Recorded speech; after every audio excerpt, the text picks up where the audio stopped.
Today we'll be going over Chapter 3.3, Break-Even Analysis. And in this chapter, we'll primarily be understanding the different components of a break-even analysis, how to construct a break-even analysis, and how it can be used within a company to help make business decisions. So we'll first look at contribution, specifically the difference between total contribution and contribution per unit. So contribution refers to the sum of money that remains after all direct and variable costs have been taken away from the sales revenue, and it can be calculated in two ways. The first way being the contribution per unit, which is calculated by taking the selling price of a good or service minus the average variable cost for producing that good or service. The second form of contribution is total contribution, which takes the selling price of a good or service minus the average variable cost multiplied by the quantity of the good or service sold. So for example, given a selling price of $10 and a variable cost of $5 per unit, the contribution will be $5.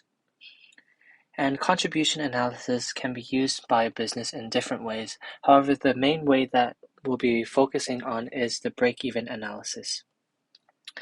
Next, we'll take a look at a break-even chart and the different components and aspects of break-even analysis. So firstly, break-even analysis shows how many units a firm needs to produce and sell in order to cover its cost. And it exists where total cost equals total revenue. And at this point, where total cost equals total revenue, zero profit is being made. And that is the definition of a break-even point.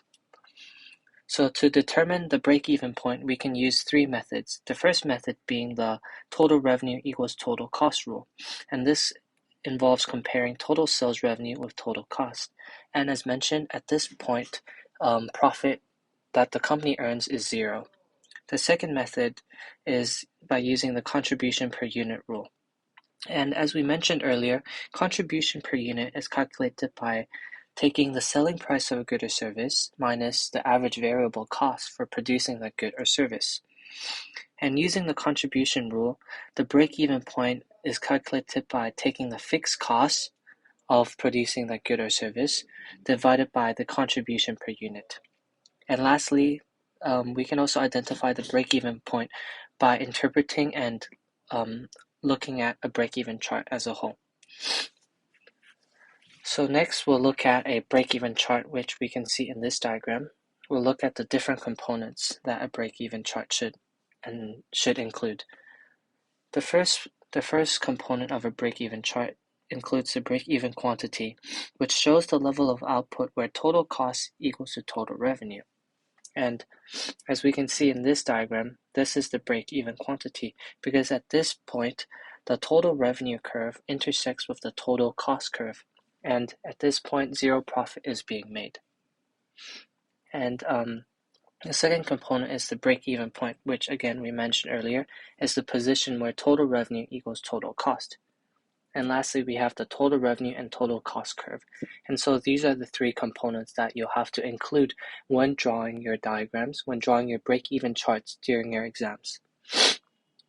So how do we create a break-even chart? We can follow these steps. So firstly, we create a two-dimensional axis, and we label the x-axis as output and the y-axis as costs and revenues using the appropriate units or currencies. And in this diagram, the output is the number of pair of jeans, and the cost and revenue is in dollars. Next, we draw and label the total cost curve. The total cost curve does not start at origin because even when output is zero, certain fixed costs are still paid. So this is why the total cost curve illustrated in blue starts at a cost of $3,500. And this is because this section here indicates the fixed costs that have to be paid, because even when output is zero, a fixed cost of $3,500 still have to be paid. Next, we illustrate the total revenue curve, which is illustrated by this red curve here. The total revenue line starts at origin because when output is zero, sales revenue is also zero. Then we identify the break-even quantity by finding the intersection of the total revenue and total cost line. So when illustrating your break-even charts, you must calculate a ratio that is suitable to be drawn, you must identify how much difference you want between each point so that your diagrams are to scale and they actually show a good representation of the break-even chart. Next, we'll look at the margin of safety. The margin of safety is the difference between a firm's sales revenue and the quantity needed to break even. It shows the extent to which demand for a product exceeds break-even quantity. So as we can see in this diagram here, this illustrates the margin of safety. And at the point where total revenue equals total cost, at this point, this is the break-even point, and the break-even quantity is 175 pairs of jeans.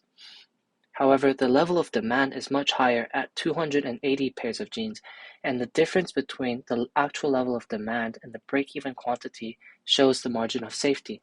And the margin of safety simply illustrates how much additional output a company is producing and selling above its break-even quantity.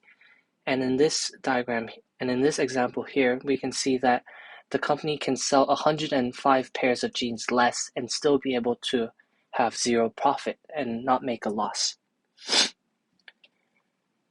And next, we'll take a look at the effects of changes in price or cost in the break-even quantity, profit, and margin of safety.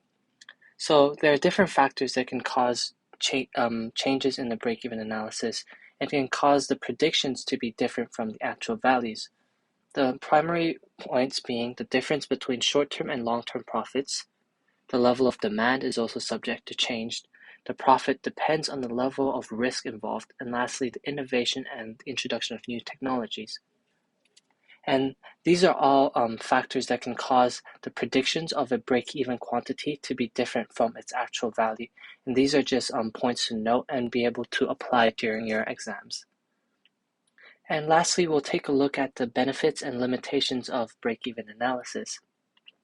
So the advantages of a break-even analysis is that it provides a target for employees and managers. This allows the workers within a company to have a clear goal of how much output they have to produce in order to not make a loss. It also shows the margin of safety, which we mentioned earlier, is the difference between the actual amount of good or service that a company produces and sells compared to the quantity it has to sell to not make a loss. And also it shows the profit and losses that can be visualized at different levels of production. And for example, we see this diagram here. This section here illustrates a loss because at these quantities, the total cost curve illustrated by this blue section is higher than the total revenue curve, meaning a loss is being made. And conversely, after the break-even quantity of 175 units, the red curve, the total revenue curve, is higher than the total cost curve, and thus this section illustrates a profit. And conversely, the disadvantages of a break-even analysis is that it relies on predicted data, and this can cause the interpretations and calculations of break-even quantity and break-even point to be inaccurate. It also ignores economies of scale and assumes that fixed costs never change. This is very important because as we mentioned earlier, to calculate the break-even quantity, we take fixed costs divided by contribution per unit. And this assumes that fixed cost doesn't change. However, in reality, fixed cost is likely to change. Maybe not in the short term, but in the medium and long term, it is likely to change. For example, due to inflation, rent may increase, and thus rent being a fixed cost, so the fixed cost is likely to increase as well, and this will affect the calculation of the break-even quantity.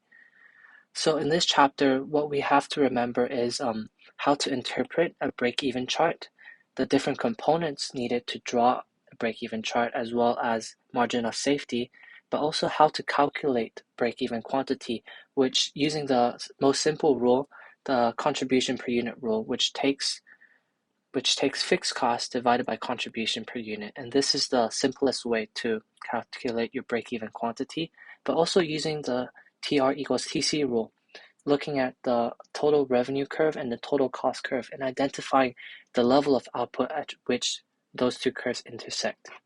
And that will be the end of this chapter.